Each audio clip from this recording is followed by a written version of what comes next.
desde que empezó hasta hoy, sigue haciendo lo mismo, es enviando, comunicando su forma de ser, sus ideas y los conceptos de sus cosas. Y por otro lado tenemos a Fran, que es un especialista en retransmitir. ¿Hola? Sí, ahora te lo pongo. Es especialista en retransmitir, supongo cuando escuché su voz, lo que hubiese el otro día el partido del Liverpool contra el Manchester City, escucharéis, entenderéis quién es, porque esto es que retransmite los partidos, y os puedo explicar la diferencia que hace unos años la comunicación era plana, porque la imagen de la televisión se comía el contenido de la voz. Pero hoy en día, con la cantidad de información que te dan mientras estás viendo un partido de fútbol o estás viendo ¿cómo se dice esto? La Fórmula 1 o las motos, el que está retransmitiendo tiene que estar pendiente de todo lo que la imagen le está dando para explicárselo al espectador y dar ese sentido de comunicación al oyente o al que lo ve. Entonces vosotros, como estudiantes que sois, dentro de muy poco, tendréis que presentar un proyecto y tendréis que vender un poco vuestra idea a un tercero. Entonces, el famoso PowerPoint o este tipo de presentación que queráis hacer, hay 60 como la vuestra. Lo que tenéis que intentar siempre es que cuando estéis dando explicando vuestra idea, tenéis que intentar dar la manera diferente esa idea para que el que esté delante de vosotros la compre. Entonces, un poco ellos os pueden explicar o ayudar a cómo vender un poco, como se dice, vender la moto. Para que cuando vosotros estéis delante de un posible inversor o un posible profesor que os haga preguntas, tenéis que darle algo diferente, porque por alguna razón Facebook triunfó y por el camino había 60 páginas como la de Facebook y no funcionaron, porque supo enviar un mensaje que los demás no supieron hacer ese mensaje y las demás redes sociales eran las mismas. Luego han ido apareciendo diferentes redes sociales y van cogiendo su espacio, pero siempre es porque doy algo diferente y el que está delante mío me lo está comprando. Un poco, el objetivo de la charla es pasar de lo que podemos explicar cómo la comunicación empezó hace unos años en un papel y que por las mañanas, a las 5 de la mañana, tú podías ir a algún kiosco a buscar lo que había pasado el día anterior en algún lugar del mundo, a hoy en día que la inmediatez de la información te permite desde tu móvil, en cualquier lugar del mundo, seguir un partido de fútbol o un debate político y sigues comunicando lo mismo. Entonces, bueno, yo creo que ahora que es mejor que ellos hablen, que ellos den su idea de lo que es, cómo ha evolucionado la comunicación, y a partir de que ellos terminen, yo creo que es mucho mejor que vosotros preguntéis y que ellos respondan. Porque lo que yo pueda deciros no es tan interesante como lo que pueda decir ellos. Así que tú mandas. ¿Por el edad empezamos? Entonces que empiece Fran. No, a ver, al final... se nos oye bien, ¿no? Se oye bien. ¿Todo? ¿Sí? Vale. A ver, ellos te oyen bien y la grabación sale igual. Vale, perfecto. Lo único que la voz lo tengo conectado al... Vale, genial. Pues todo tuyo, sí. No, al final, cuando hablamos un poco de la evolución de la comunicación, siempre desembocamos en lo mismo, ¿no? Que es comunicar. A mí cuando la gente me dice, oye, ¿qué mérito tienes el haberte reconvertido y pasar de ser o de hacer un periodismo clásico en radio, en televisión, a hacerlo ahora a través de redes sociales? Digo, hombre, tampoco tiene mucho mérito. Para mí el mérito, si tengo alguno, es poder haber comunicado con 4 generaciones distintas, que eso sí que es un poco más complicado, porque al final la forma de comunicar para mí sigue siendo la misma que utilizaba hace años, es ponerme delante de un micrófono, con una cámara delante y hablar con la gente, simplemente que antes lo hacía desde un plato de televisión, o lo sigo haciendo desde un plato de televisión o desde un estudio de radio, y ahora lo hago desde mi casa y con mucha más comodidad. Entonces, lo que sí es más complicado, y por eso pues hay gente que se queda por el camino, es el poder comunicar con gente que no es de tu generación y haber podido comunicar con 4 generaciones distintas, porque eso sí que cambia. O sea, la forma de expresarse cuando yo tenía 20 años o la forma que me expresaba con 20 años no es la misma que utiliza mi hijo de 23 con la misma edad. O sea, evidentemente, pues cuando nosotros decíamos Dabuti, pues ahora dices Dabuti y la gente se cree que le estás hablando en un lenguaje de cualquier tribu africana, ¿no? Ahora, pues lo que para nosotros era Dabuti, pues ahora es o ha ido evolucionando a guay y supongo que hay alguna expresión más que ya no es ni guay, o sea que hemos pasado a otra, lo de mi colega o los colegas, ahora es bro, ¿qué pasa, bro? Bueno, evidentemente, si yo no me adaptara al lenguaje que utilizáis ahora, evidentemente yo no le digo a mi hijo bro, no le digo a mis amigos qué tal bro, pero sí entiendo cuál es vuestro lenguaje. Intento en algunas expresiones pues adaptarme a vosotros, porque si no sería muy complicado que nos pudiéramos comunicar. A mí la verdad en eso no me ha costado mucho esfuerzo. ¿Por qué? Porque he tenido hijos de distintas generaciones, no exageradamente, no penséis que tengo hijos de 50 años, pero sí tengo hijos de 40 años que han cumplido ahora, pero también tengo otro de 30 y tengo uno que tiene 23 años.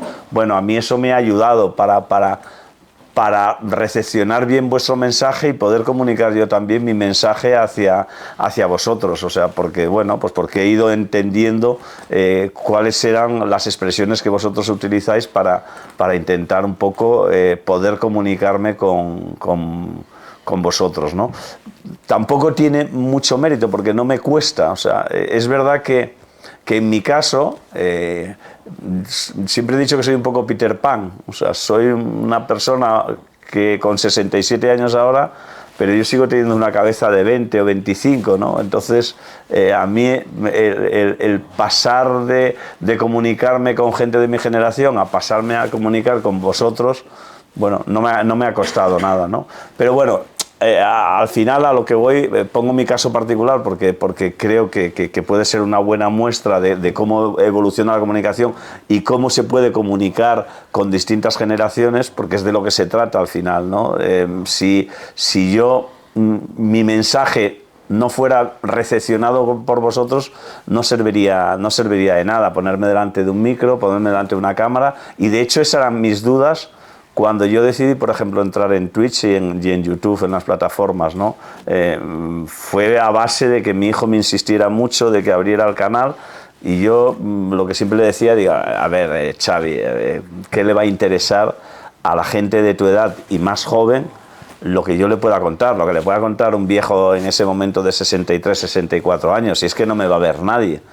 Bueno, pues sorprendentemente, pues mi mensaje más o menos el primer día llegó a 500, el segundo a 800, el tercero a 1000, y ahora tenemos ahí una comunidad, bueno, pues más o menos que juntamos cada día, pues al final de las tertulias que hacemos, que Fran está también, pues a lo mejor juntamos a 20.000, 25.000 personas que en un momento u otro pasan por la tertulia. Entonces, la clave es, para mí, en nuestra profesión y en la vuestra, que vuestro mensaje llegue. Entonces, ¿cómo puede llegar? Pues decía Rogelio, Facebook. ¿Por qué Facebook triunfó y otras plataformas no triunfaron? Bueno, pues porque Facebook aportó algo que no había en ese momento, y aportó algo con lo que la gente se podía comunicar entre ellos. Al final, Facebook no deja de ser lo que antes utilizábamos para comunicarnos con las cartas, o sea, cuando tú estabas lejos o no convivías en la misma ciudad con tus amigos, con tu familia, pues al final utilizabas el medio escrito que era la carta, al final con fotografía, aportando más cosas, con más inmediatez. Facebook es lo mismo, o sea, es una forma de saber de gente que a lo mejor hace un montón de tiempo que no sabes. Es un sitio de reunión en el que la gente se interrelaciona, porque al final comunicar también sirve para interrelacionarse, ¿no? A mí, por ejemplo, me da mucha rabia el no haber podido, y siempre es mi asignatura pendiente, el no haber acabado nunca o tener el suficiente nivel de inglés para poder comunicarme con la gente, ¿no? En francés me defiendo, es lo que estudié en el bachiller, y bueno, pues cuando voy fuera, pues en sitios de habla francesa sí que me puedo expresar, pero en el tema del inglés, pues me he matriculado 40.000 veces y nunca lo he podido acabar como para tener una conversación con la gente. Y eso es lo que más me molesta, porque al final lo que más necesitamos, tanto en la vida personal como en la vida profesional, es poder comunicarnos, ¿no? Y ahí yo creo que lo que nos aportan las redes sociales. ¿Cómo ha evolucionado? Decía Rogelio, ¿cómo ha evolucionado? Bueno, pues evoluciona como la sociedad, el mundo de la comunicación. O sea, hemos pasado de la prensa escrita a que prácticamente el consumo de la gente que quiere informarse y que quiere utilizar lo que antes era un periódico, pues lo hace a través de Internet, y prácticamente el papel tiende a desaparecer. O sea, yo era de los que pensaba que ahora ya en el siglo XX, en el año 2020, pues quedarían 2 periódicos de prensa escrita, pues a lo mejor uno de cada tendencia, pues El País y El Mundo, el ABC, por tener distintas líneas ideológicas, y en deportes pues igual que quedara el Marca o el AS en Madrid y el Mundo Deportivo o el Sport, uno de los dos, en Barcelona, y a lo mejor ni eso.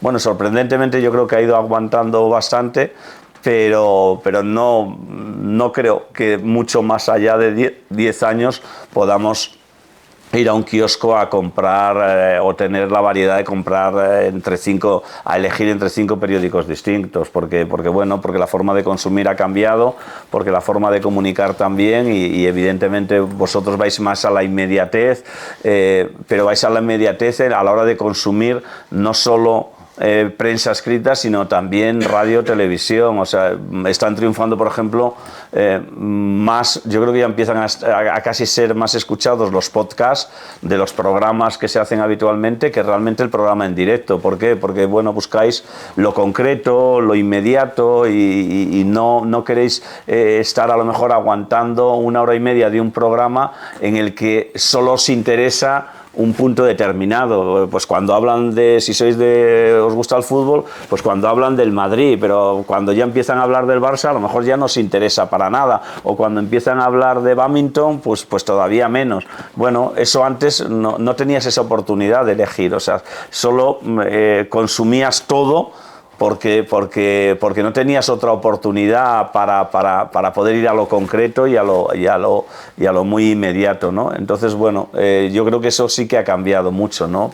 Porque vosotros consumís, y nosotros también, la gente de mi generación, ya también nos hemos adaptado a la hora de consumir en estas facetas. Hablaba también un poco, Rogelio, con eso decía un poco lo de Facebook, ¿no? Lo de la originalidad, lo de, bueno, cuando tengáis que comunicar, evidentemente, desde vuestra profesión, cuanto más originales seáis, cuanto más le deis al cliente lo que la sociedad necesita, bueno, pues más posibilidades de éxito vais a tener. O sea, es complicado ser original, inventar o dar con la tecla de lo que el público necesita. Pero yo en ese aspecto, y lo hablo desde el punto de periodista, yo siempre he tenido muy claro, y cuando hemos ido a alguna charla como la de hoy y me piden algún tipo de consejo, siempre digo, yo no soy nadie para dar consejos, solo puedo hablar de mi experiencia,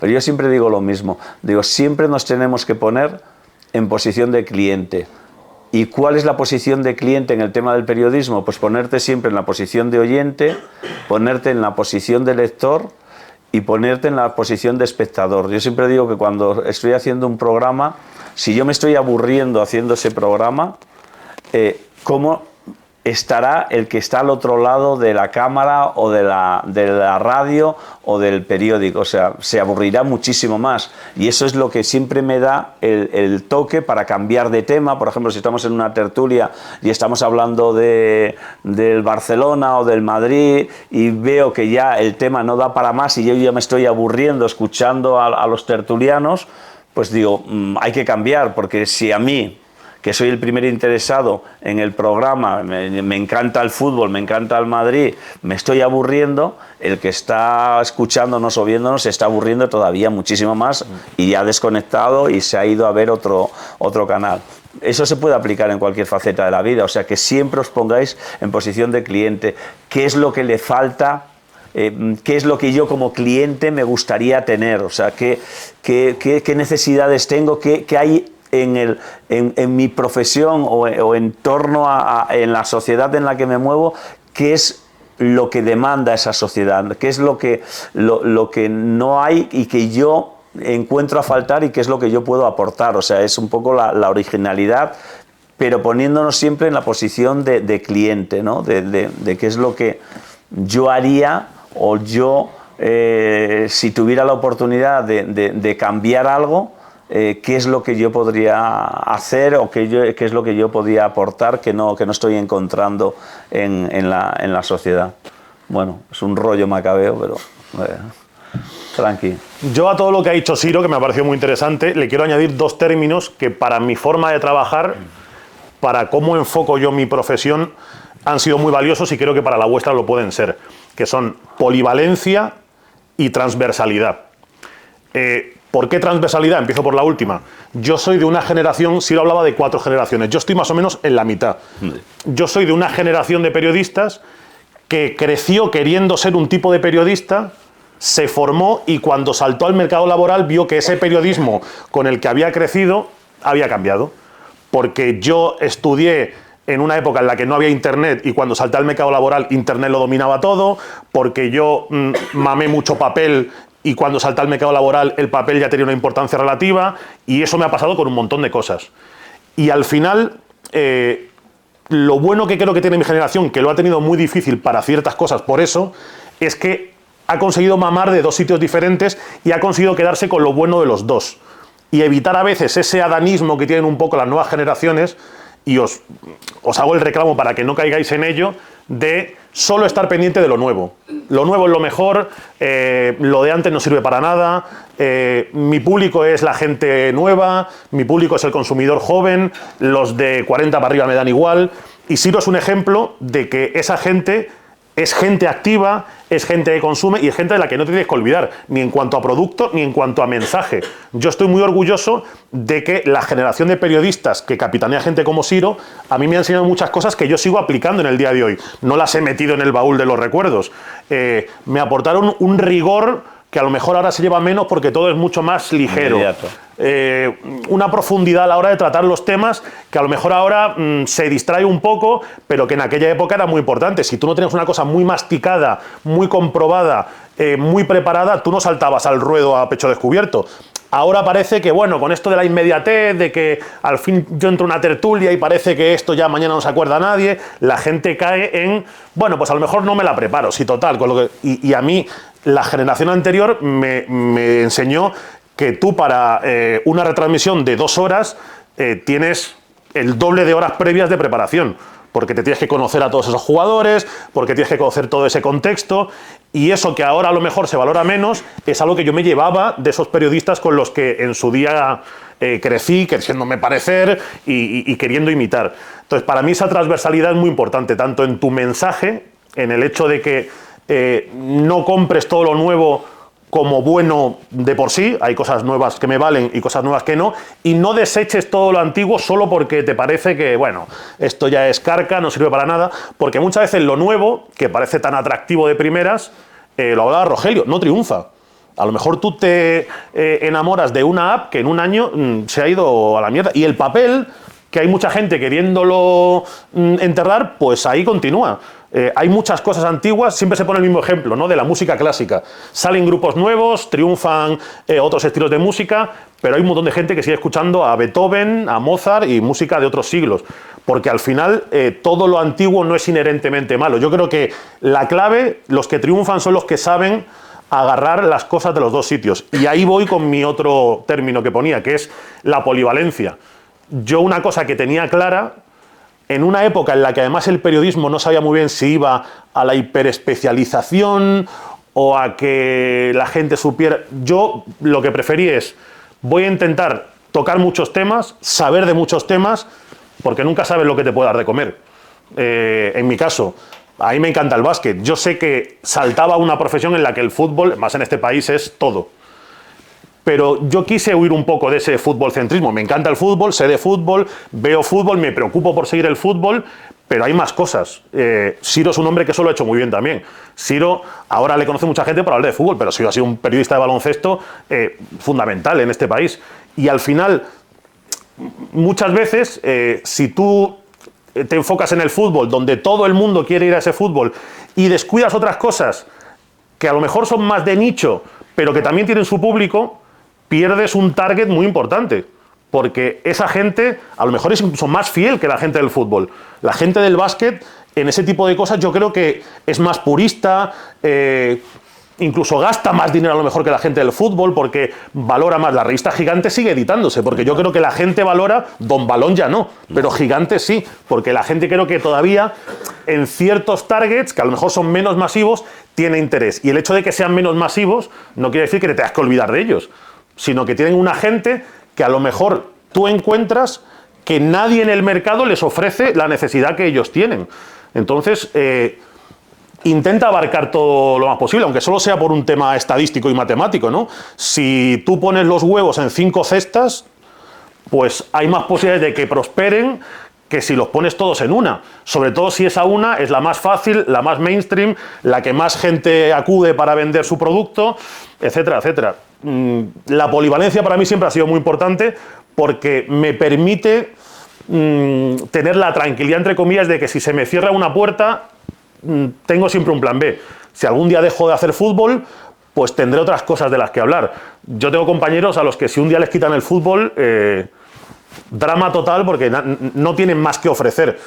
Intentad no ser monocordes en ese sentido, no coger un raíl, poner las orejeras y solo seguir por ahí, sino explorar, yo creo que diferentes opciones, porque nunca sabes cuál de esas semillas que plantas es la que va a terminar brotando.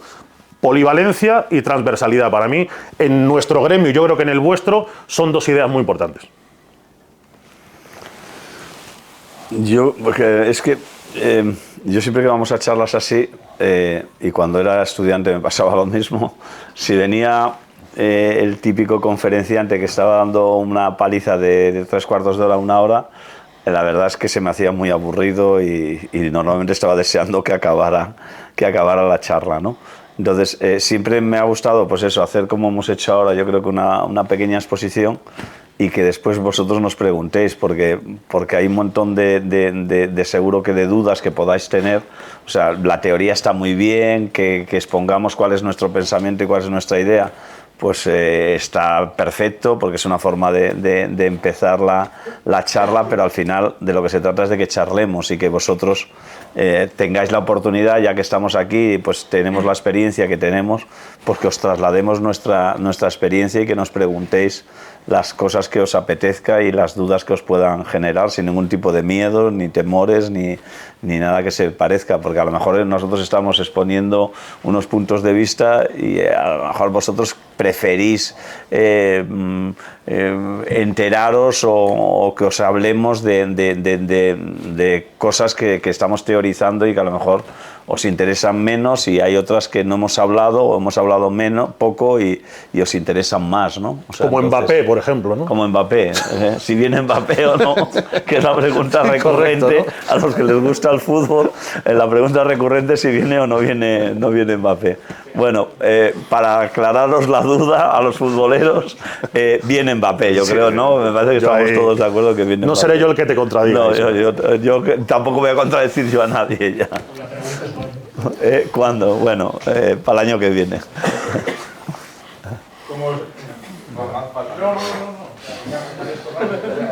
Hay que amortizarlo, ya que lo han traído. ¿Qué haces de azafata, Rogelio?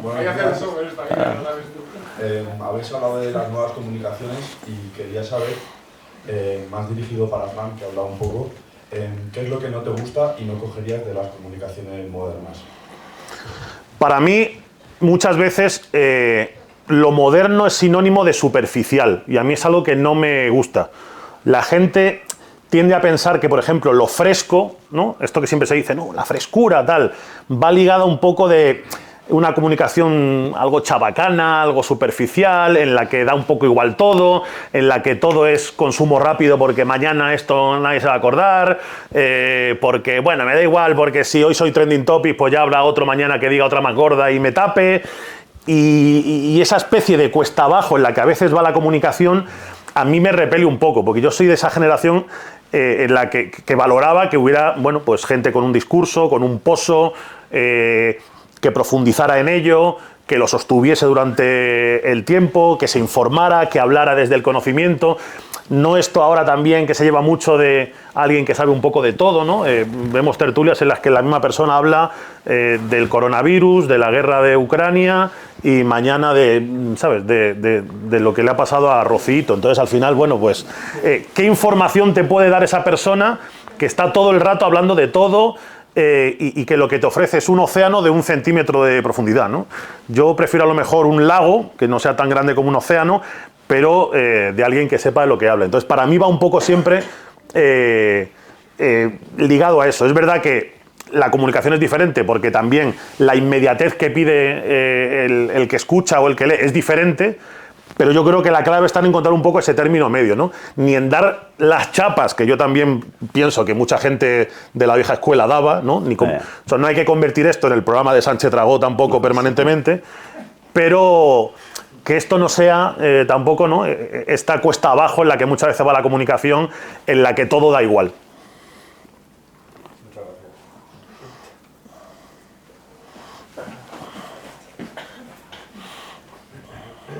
Buenas, mi pregunta sería, que yo creo que habéis trabajado de las dos formas, es ¿qué diferencia veis en trabajar de una forma de un periodista más autónomo o freelance o trabajar para una empresa tan grande como Razón o algún periódico nacional?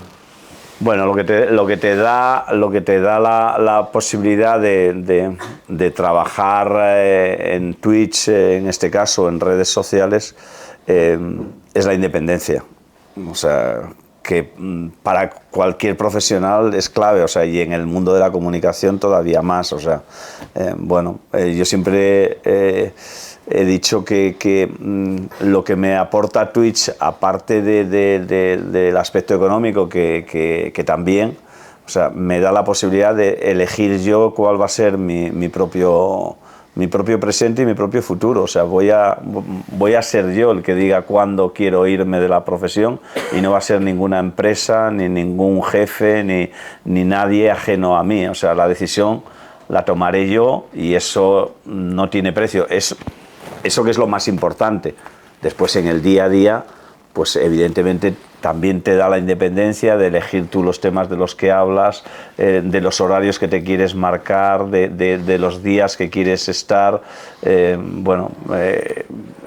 resumida, el que mejor lo resumió yo tuve un jefe que se llamaba José María García, que es el hombre que cambió un poco el periodismo deportivo en este país, hasta que llega él en los años 70, pues los periodistas deportivos éramos los parias de la profesión. Siempre decían que el que no servía para para otra cosa, pues en el mundo de la información, pues lo metían en periodismo deportivo o para hacer esquelas, o sea, había las dos alternativas. Y a veces había quien prefería las esquelas, sí, ¿no? prefería las esquelas. Y bueno, él cambió un poco la dimensión, ¿no? Y hemos pasado pues de que fuéramos los parias a, yo siempre digo lo mismo, si ahora hiciéramos un ranking de los 20 periodistas mejor pagados en este país, seguramente la mitad serían deportivos, casi seguro, ¿no? Bueno, entonces os presentaba quién era José María García, por que igual no sabéis quién es. Y entonces le preguntaron, ¿no? Le preguntaron a José María qué le parecía que yo me hubiera metido en el mundo de Twitch. No sé si buscando a lo mejor una respuesta que me decían, a ver, ¿qué hace Siro metiéndose en este mundillo? Y fue todo lo contrario, él lo expresó como lo estoy expresando ahora, ¿no?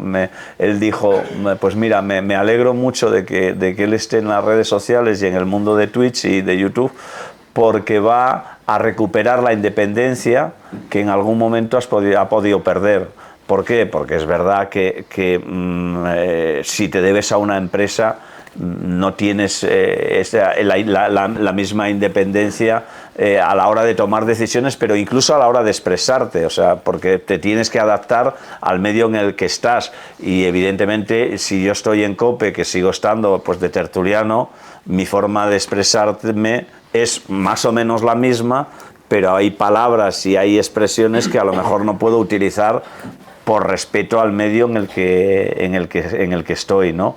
Y eso pasa en todas las facetas, o sea, en información general tú puedes tener unas ideas de izquierdas, pero si escribes en el ABC, pues tienes que adaptarte a la línea ideológica del periódico, y si es al revés, si escribes en El País y eres de derechas, pues tienes que adaptarte a la línea ideológica del medio, ¿no? Entonces, lo que para mí me ha dado la posibilidad de entrar en este mundo de las redes sociales es la posibilidad de ser lo más independiente posible, que creo que para mí es una de las claves, una de las cosas más sagradas, porque hay veces que hablan de la gente de objetividad.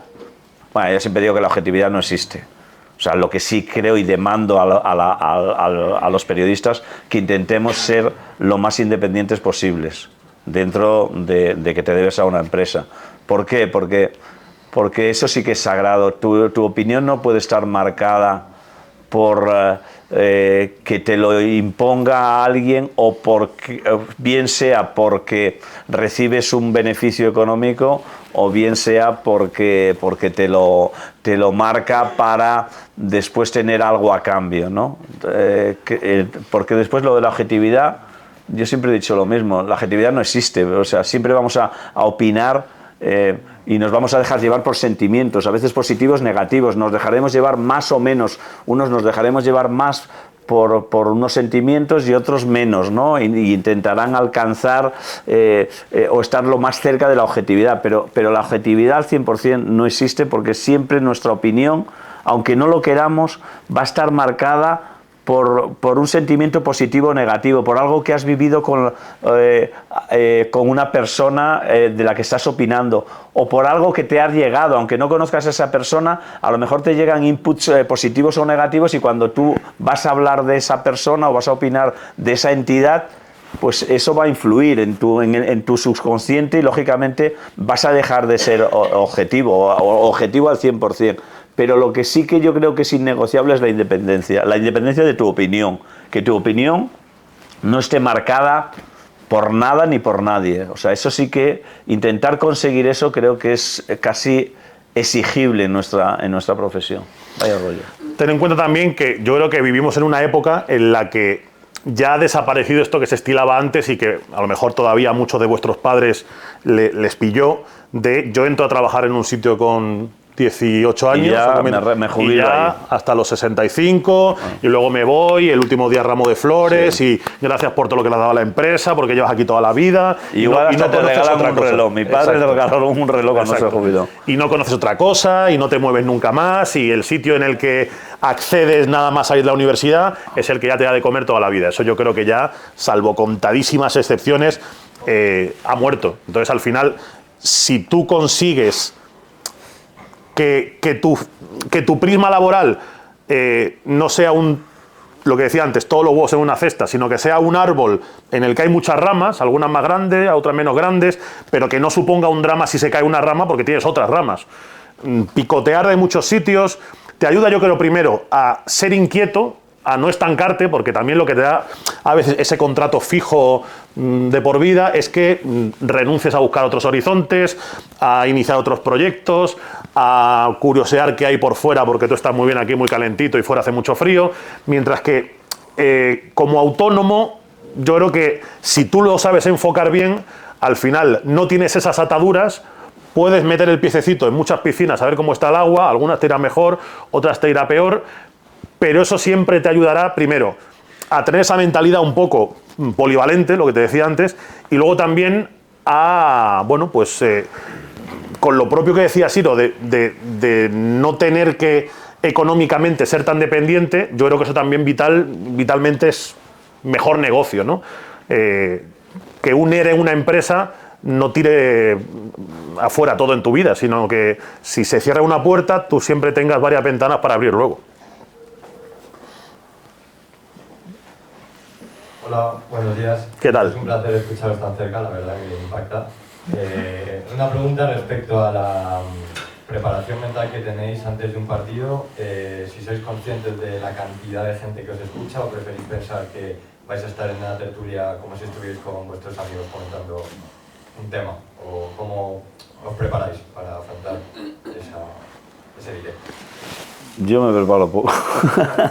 Pero no, tú sí que viviste la época en la que te escuchaban millones de personas. Millones, ahora ya es más difícil. Sí, ahora ya es más difícil porque hay más... Bueno, todavía hay más medios que ahora que te escuchen 200.000 personas un día es la leche. Claro. Es verdad, y sobre todo además ahora que se trabaja mucho encerrado, ¿no? O sea que claro, para nosotros con García, pues eso, me parece que tenía por la noche solo 1 millón de personas escuchándolo todos los días, entonces cuando narrabas te pasaba... A ver, la preparación más que mental es más de documentación, la preparación. O sea, yo por ejemplo a la hora de retransmitir, cuando retransmitía baloncesto o fútbol, pues lo que haces es lo que hablaba Fran, ¿no? De que quizás ahora se trabaja menos eso, pero yo... por lo que le he escuchado a Fran, no ahora, sino a hoy y otros días, Miguel Ángel Román, que también es un tío que se lo prepara mucho, que está también en esa generación intermedia entre la gente que está empezando y la mía, o sea, es un poco como Fran.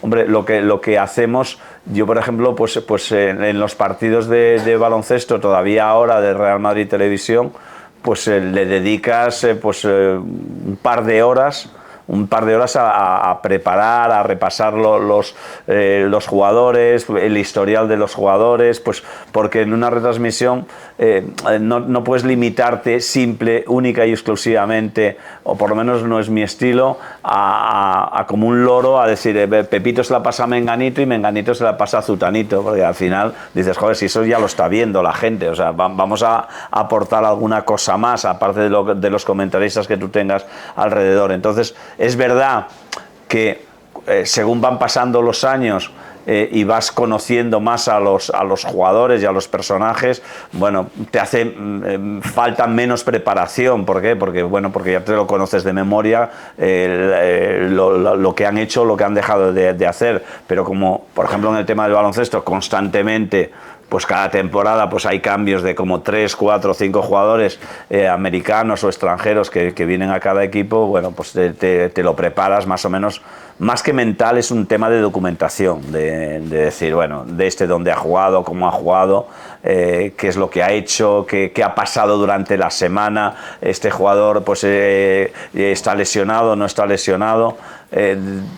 Insisto, después ya cuando llegas a según qué edades y qué experiencia, pues a veces te lo preparas menos y eso después también lo notas. Cuando te pones delante del micro, a veces cometes lapsus que son un poco imperdonables y es por relajación y porque te confías, ya te crees que lo sabes todo y de pronto dices, hostia, pues si Rudy no está y resulta que he dicho que estaba en la lista y no, pues no había leído el periódico y no me había enterado que Rudy Fernández ese día pues no estaba en la lista de jugadores que iban a jugar, ¿no? Pero bueno.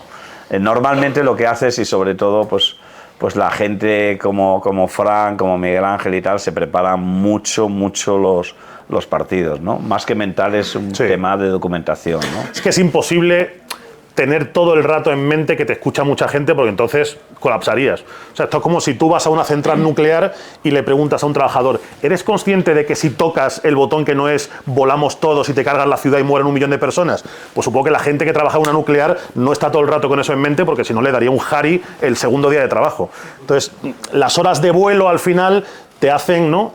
Igual que un piloto, supongo que la primera vez que aterrizó haciendo prácticas pensó en todos los accidentes aéreos de la historia y ya a la vez número 100 pues lo puso más en cuarentena, con nosotros es un poco igual.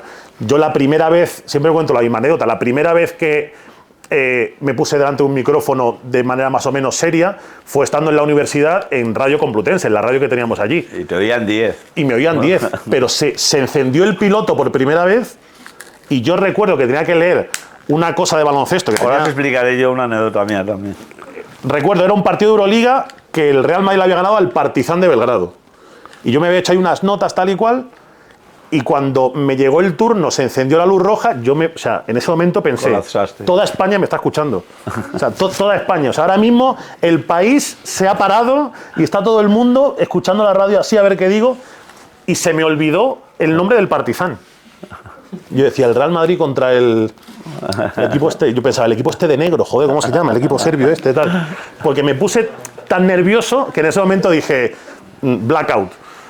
Luego ya con el tiempo lo cuento y me río. Pero en aquella época, claro, te parecía que aquello que separaba el mundo. Luego también la experiencia te dice, y si no lo podrá confirmar, que si llega un día y en antena, oye, pues dices que Rudy ha jugado y resulta que o ha saltado a calentar y no es Rudy, es Alocen, porque Rudy no está en la lista, no se acaba el mundo tampoco. Es decir, no creo que no somos cirujanos a corazón abierto, ¿no? Claro.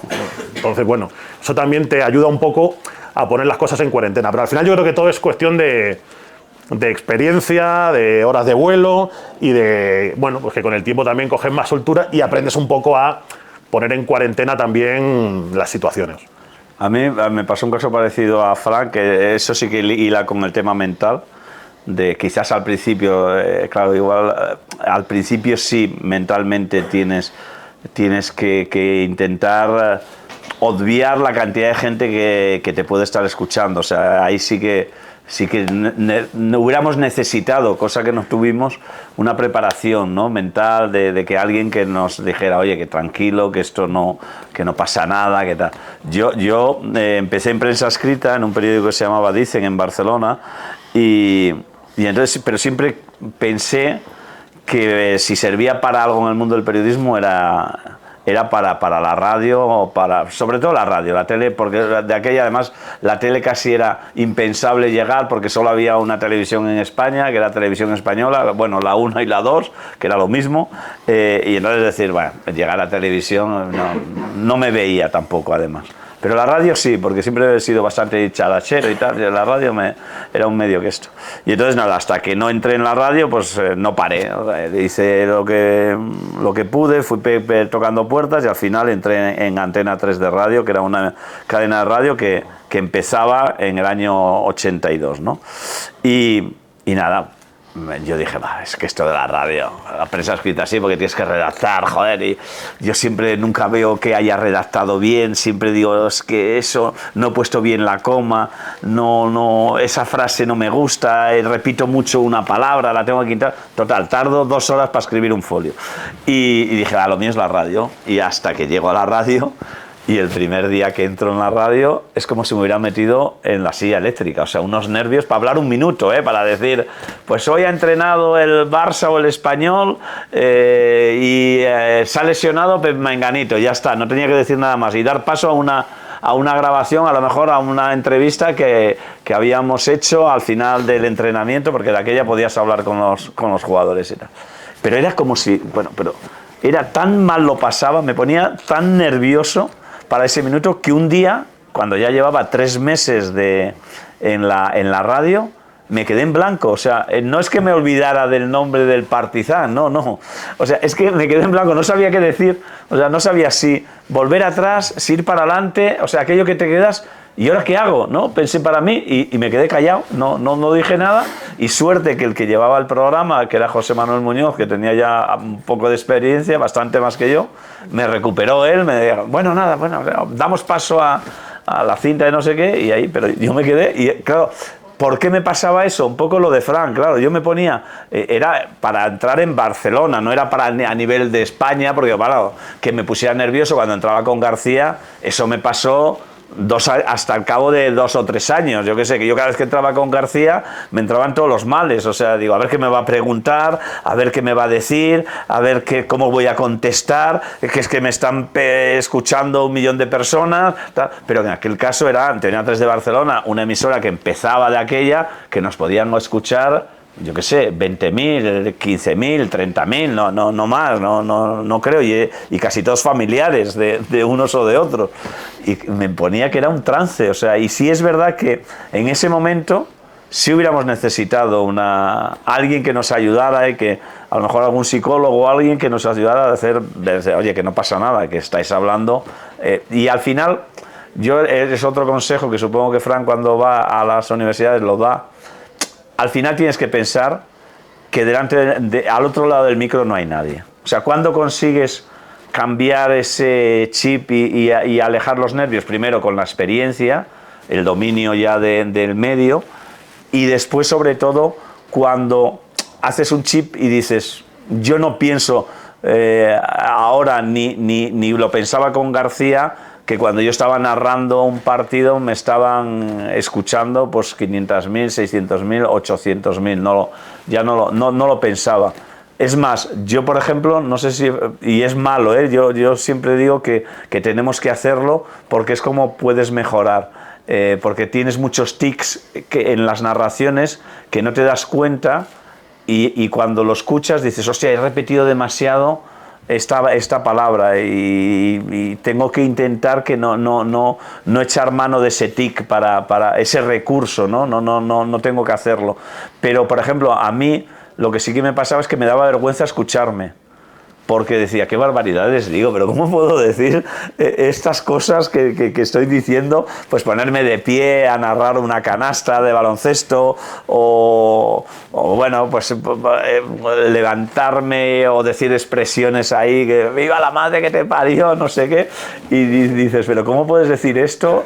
Y a mí me daba un poco de vergüenza, pero ¿por qué lo hacía?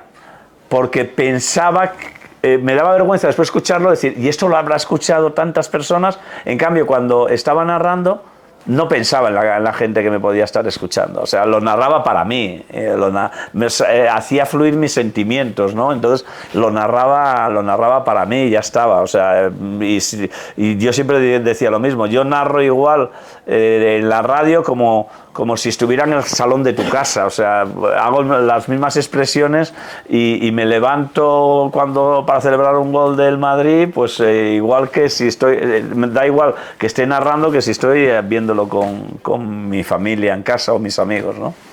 Pero sí, eso mental, al principio yo creo que sería importante, que una ayuda.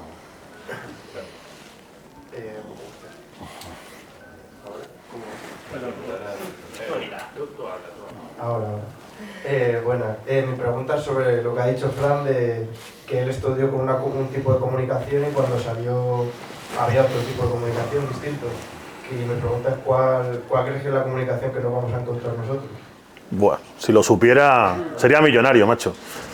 Pues yo creo que evidentemente ahora todo gira en torno a lo audiovisual, lo interactivo, lo online, lo inmediato, y al final son códigos que creo que todos más o menos estamos ya psicosomatizando. Hay gente que ya va a nacer con ello, Otros nos hemos encontrado un mundo diferente al que en su día nos planteábamos, pero creo que todo camina hacia eso.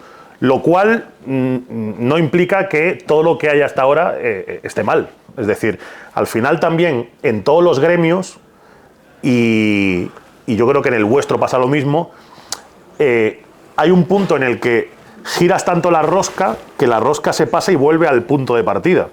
Este rollo, ¿no?, del back to basics, ¿no? Que ahora hay muchos periodistas. El otro día leí una entrevista con Miguel Quintana, por ejemplo, sí, que él ahora mismo, bueno, pues en la propia entrevista, ¿no?, le ponían el sayo, el apelativo de el mascarón de proa, ¿no?, el buque de las nuevas generaciones de periodistas.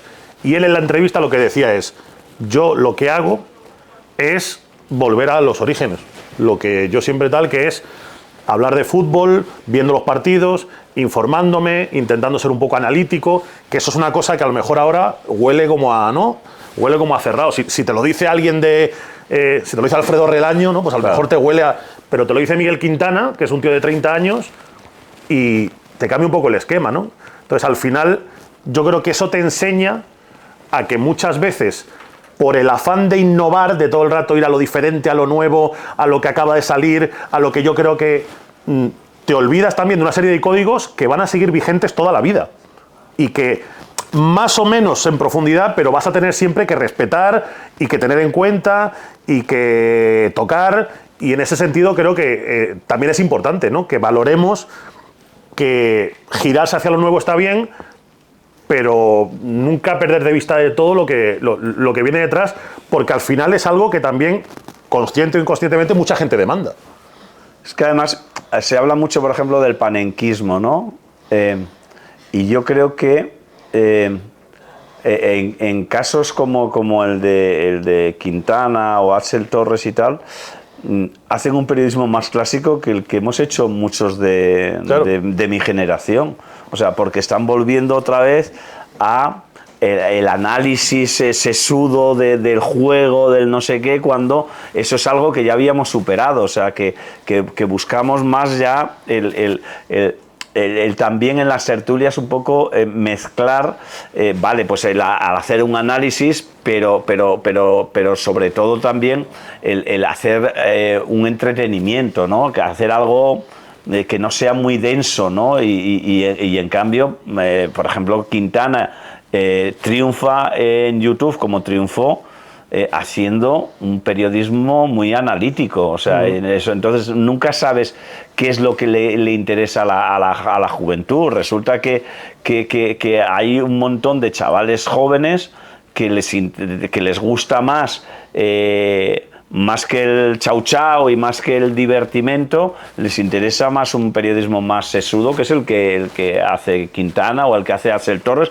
o el que hace el mismo Maldini, ¿no? Bueno, nunca sabes por qué camino te va a llevar la comunicación. Cuando parecía que eso se había superado, resulta que llega gente de 20 y pico de años, de 30, que está recuperando un periodismo que se hacía hace 40 o 50, o sea, incluso antes que yo llegara a la profesión, ¿no? Bueno, nunca sabes por dónde qué es lo que quiere la gente, qué es lo que le interesa al cliente, que eso también os puede servir para vosotros, ¿no? Es difícil el hacer un análisis de por qué camino nos va a llevar la comunicación. Es que, por ejemplo, esto, en opinión, se ha hecho una regresión a antes, o sea, a ese periodismo de antes que parecía ya que no le interesaba a las nuevas generaciones, y sí que le está interesando. Es que hay una cosa también que yo siempre digo, y rompo una lanza siempre en favor de vuestra generación. A mí me llevan a muchos sitios y me preguntan un poco, bueno, es que los chavales jóvenes, así como un poco incluso despectivo, sí, ¿no? Los chavales, ¿no? ¿Qué quieren los chavales? Como si fueran subnormales todos, ¿sabes? Y yo siempre digo, oye, los chavales son gente que ahora es joven, pero que tiene sus inquietudes, que madurará, que ahora con 17 años a lo mejor les mola una cosa, porque a mí me pasaba, con 17 años me molaba una cosa, claro, y con 25 otra. Claro. Y llegué a la universidad y empecé a lo mejor a hacer cosas que no hacía antes, y a leer periódicos, y a leer más libros, y a tener otro tal, y a interesarme por cierta película que 5 años antes me daba igual, pero que de pronto dije, oye, pues me voy a ver... Entonces... creo que se mete también lo nuevo en una bolsa y se infravalora. Como que ya hay una generación a partir de la cual todo tiene que ser inmediato, poco profundo, cuanto más de puntillas mejor, cuanto más divertido y bobo mejor, porque hay una generación que ya no piensa, que ya no quiere nada que sea elaborado, que ya no quiere nada que sea razonado, que solo son bobos delante de una pantalla. Y yo me rebelo un poco también contra eso. Porque primero, no creo que sean bobos todos los nuevos, y segundo, porque los nuevos también cambian. Y los nuevos de ahora, pues con 35 años tendrán otro poder adquisitivo, otros intereses, otra madurez, y a lo mejor, si con 17 no la demandaban, sí empiezan con 35 a demandar esa cosa de la que tú te habías olvidado porque pensabas que ya a la gente no le interesaba. Entonces, con esto de lo nuevo, hacia dónde van las cosas, yo también tengo siempre esa idea de que todo es un poco cíclico, ¿no? De que siempre tendemos todo a enfocarlo, y en la comunicación nos pasa. ¿Cómo enfocamos esta transmisión? Porque ahora si no los chavales se aburren. Bueno, pues o no. Claro. O a lo mejor se aburren ahora, pero dentro de 4 años te lo piden. A lo mejor ahora es todo muy visual, pero dentro de un tiempo quieren cierto pozo y cierto mensaje, porque lo visual ya les aburre. Entonces, creo que en equilibrar eso va a estar siempre un poco la clave, pase el año que pase. Bueno, ya que el momento de la pregunta, yo sí que voy a hacer una pregunta a vosotros dos, y es la siguiente. Antes os preguntaban, cuando estáis narrando, si os ponéis nerviosos, si sabéis de la gente que está delante. Yo te voy a hacer os voy a hacer una pregunta a los dos. Cuando tú estás retransmitiendo un partido del Liverpool contra el Manchester City, o en la emoción que hay ahí, o tú, por ejemplo, un partido de baloncesto, ¿cómo se puede enviar la emoción del campo? ¿Cómo hacéis para enviar la emoción del producto hacia el oyente? Bueno, yo creo porque, hombre, el primer parámetro importante es que te guste lo que estás haciendo. Que disfrutes con lo que estás haciendo. Entonces, yo siempre digo lo mismo, yo en las narraciones lo que expreso son sentimientos, o sea, y saco fuera lo que hago habitualmente si no estoy delante de un micrófono, o sea, entonces, a partir de ahí, lo más importante primero es que te guste y que disfrutes con lo que estás viendo, entonces a partir de ahí ya sacas...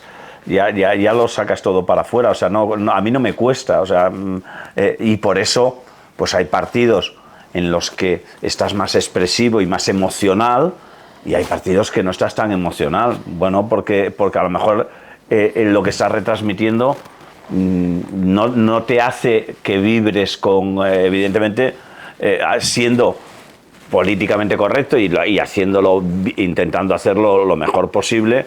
Pues, hombre, no es lo mismo los sentimientos que puedes expresar narrando un Cádiz-Almería que una final de la Champions, o un partido como el otro día que vimos del City-Liverpool. O sea, si te gusta el fútbol, no te cuesta expresar ahí los sentimientos de lo que estás viendo, ¿no? Al final yo creo que esa es también la clave, o sea, por tanto no necesitas ponerte en posición de... o sea, es que te pones en posición de espectador, pero porque el que está viendo ese partido, el primero que lo estás viendo eres tú, y como te gusta lo que estás narrando, pues vas a expresarlo con mucho más sentimiento que si no lo disfrutas presenciándolo, ¿no? Lo harás bien profesionalmente, pero no será lo mismo, ¿no?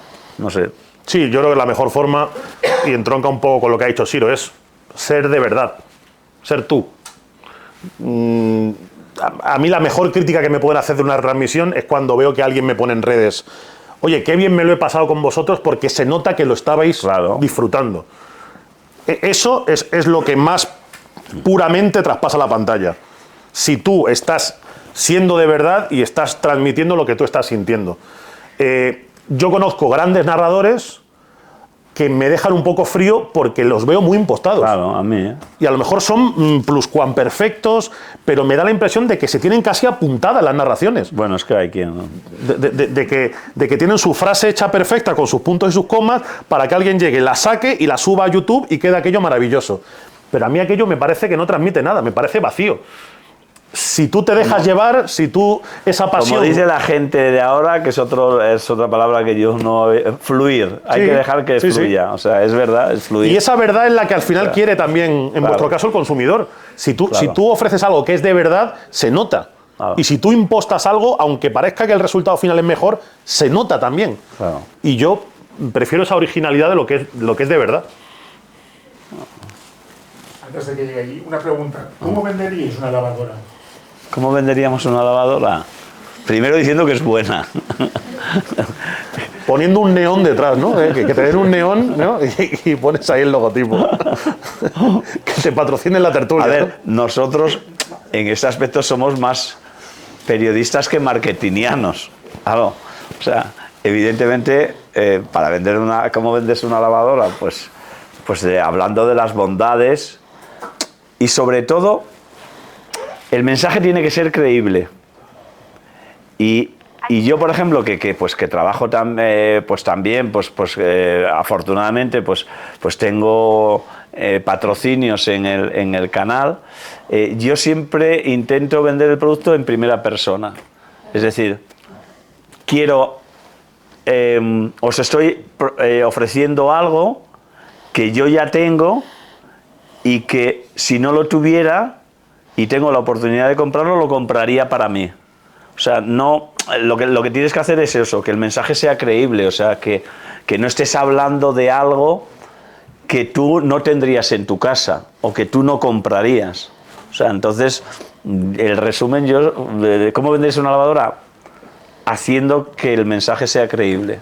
¿Y cómo es más creíble? Si tú dices que lo tienes en casa, si tú dices que ya lo has probado, si tú hablas en primera persona de ese producto. Porque claro, si yo digo, no, mira, es que os interesa mucho esta lavadora, que es LG, pero yo en casa tengo una Samsung. Dirán, joder, o sea, me estás vendiendo una lavadora que cuando tú lo que tienes es otra marca, ¿no? Entonces yo creo que es poco creíble. Entonces por eso yo creo que el mensaje es que sea creíble, es el primer punto indispensable para poder vender la lavadora. Y yo creo que sea orgánico también un poco, ¿no? Que es sí, lo que ahora las marcas persiguen mucho éxito, con el influencer, claro, ¿no? Claro. Que tenga ese punto como de que va en función espontaneidad. De esto, claro. Lo que te digo, ¿no? De la primera persona, ¿no? Eso es. No el anuncio frío de... Claro, del colchón de lo Mónaco, claro, ¿no? Claro. Disfrute de las maravillosas bondades. Claro. Yo creo que esa manera de vender ya se ha quedado un poco atrás. Y por eso ahí pues hay les está costando, pues hace 3 años costaba más o hace 5, y ahora cada vez más las grandes empresas pues buscan esa publicidad orgánica, ese mensaje más directo, más personal, que el anuncio frío y duro que puedes ver en televisión, que además la mitad de las veces ni lo ves, porque ya te has ido a hacer zapping y te has ido a buscar otro canal de televisión. Pero también volvemos a lo que yo decía antes. Orgánico, espontáneo y tal, pero sin caer en lo chabacano. Claro, porque yo también he visto a veces el típico branded content de Omar Montes, que le dicen que no sabe ni lo que anuncia. Bueno, brother, espera, el link, no sé cuál es el link, me da igual. O sea, al final todo tiende a, con esta mentira un poco de, no, lo natural, lo tal cual, que al final sea algo que no tiene valor. Claro. Porque algo así no tiene valor. Claro. O sea, ser orgánico, pero ser riguroso también. Y hay una serie de códigos que por más que tú quieras modificar esa manera de vender, tienen que seguir presentes. Claro, no, está claro. Vale, bueno, mi pregunta era, estábamos hablando un poco de las emociones, de cómo las transmitís, pero ¿qué pasa cuando estás narrando un partido de tu equipo y le ganan en el 90? ¿Cómo transmites eso? Me ha ocurrido, me ha ocurrido. Sí, me imagino, por eso quería saber un poco cómo lo transmites. Bueno, concretamente en el 93. A Fran le ha ocurrido en el 93. Así no le ocurre menos, a mí me ha ocurrido, A mí me ha ocurrido. En el 93.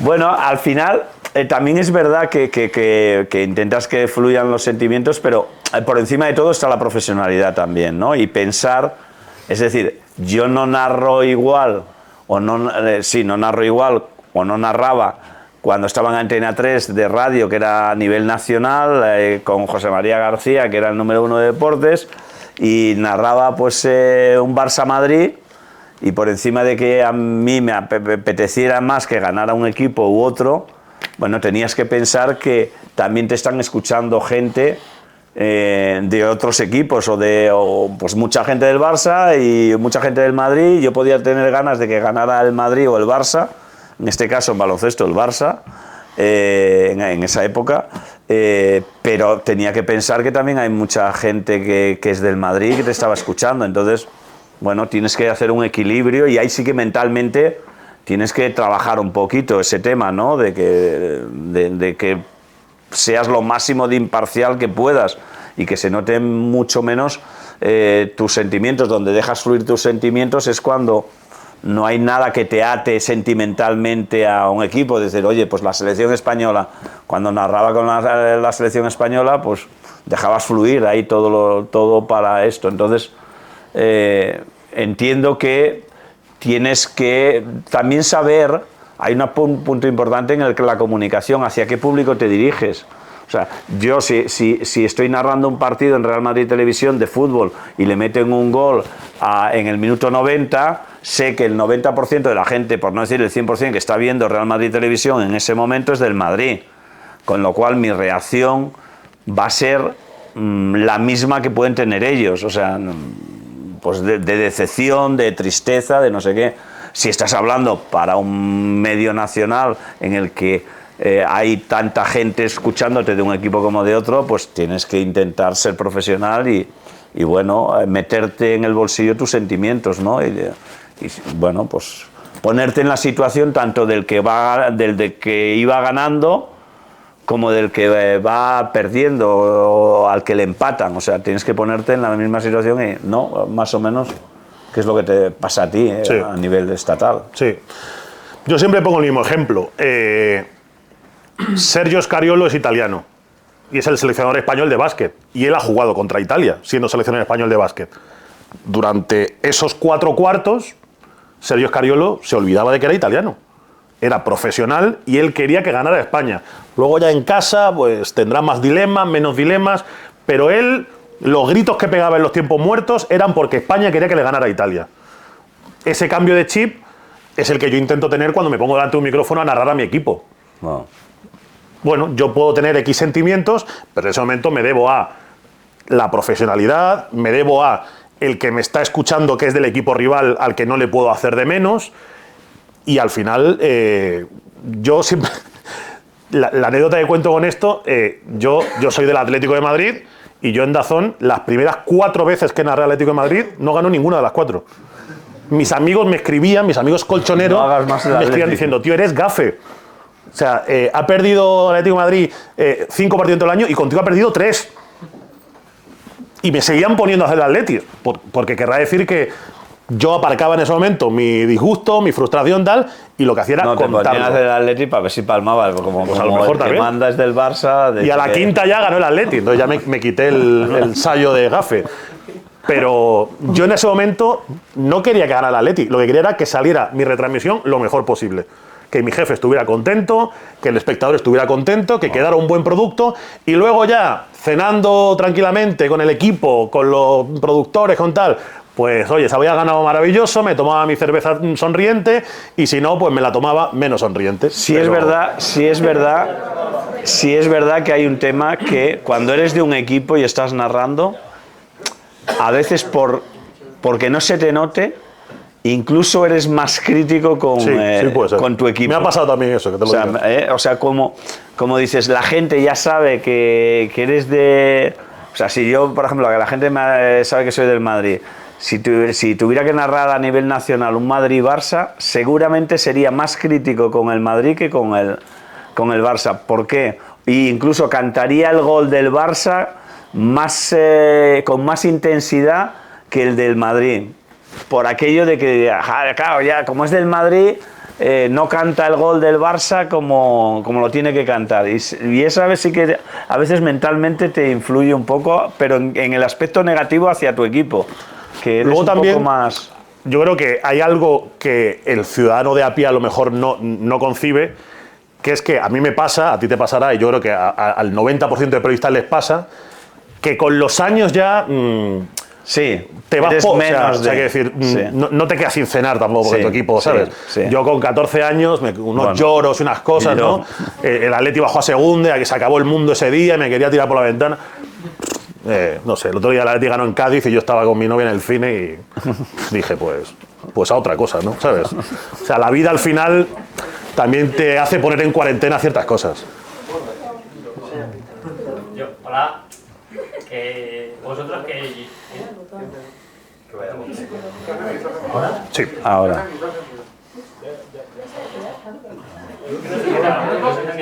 Ahora.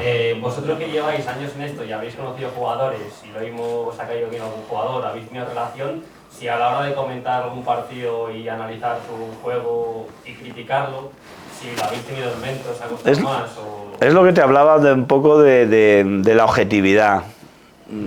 Aunque no quieras, algo te influye siempre. Si ese jugador es amigo tuyo, o sea, lo que no vas a decir es que si ha jugado mal, que ha jugado bien. Pero a lo mejor, igual que con otros que a lo mejor no tienes ningún tipo de relación, si ha jugado mal, pues dices, ha jugado mal. Pues cuando toca a alguien que te toca un poco más la fibra y que tienes cierta relación, pues igual en vez de jugar mal, pues ha jugado regular, tirando a mal. O sea, siempre te influye. Es que, por eso yo siempre digo que no existe la objetividad, porque siempre te vas a dejar llevar un poco por los sentimientos. Evidentemente, lo que no vas a hacer es que, porque si no, la gente dirá, pero este tío es gilipollas, ¿no? O sea, está narrando, está diciendo, y este no ve el fútbol, ni entiende de fútbol, ni sabe de nada. O sea, porque si hay un jugador que se la está, como decimos en baloncesto, botando en el pie, pues bueno, pues tendrás que decirlo. Que serás menos agresivo si es amigo tuyo y serás un poquito más condescendiente y mirarás un poquito más para el otro lado, pero si ha jugado mal, ha jugado mal. No tiene vuelta de hoja, porque lo que no vas a hacer es hacer el ridículo y que la gente diga, este tío, ¿qué está viendo? ¿Qué partido está viendo?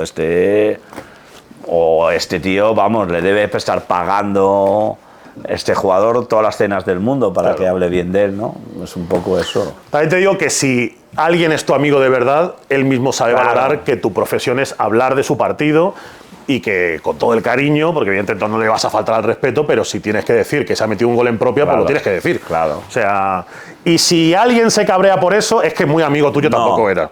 Si alguien te deja de hablar porque tú un día dices, oye, creo que ha estado poco inspirado, sin tampoco meterte con él ni llamarle tal, sino, oye, creo que no ha sido su mejor partido. Si alguien te deja de hablar por eso, es que igual tan amigo tuyo no era. Bueno, esto está terminando ya.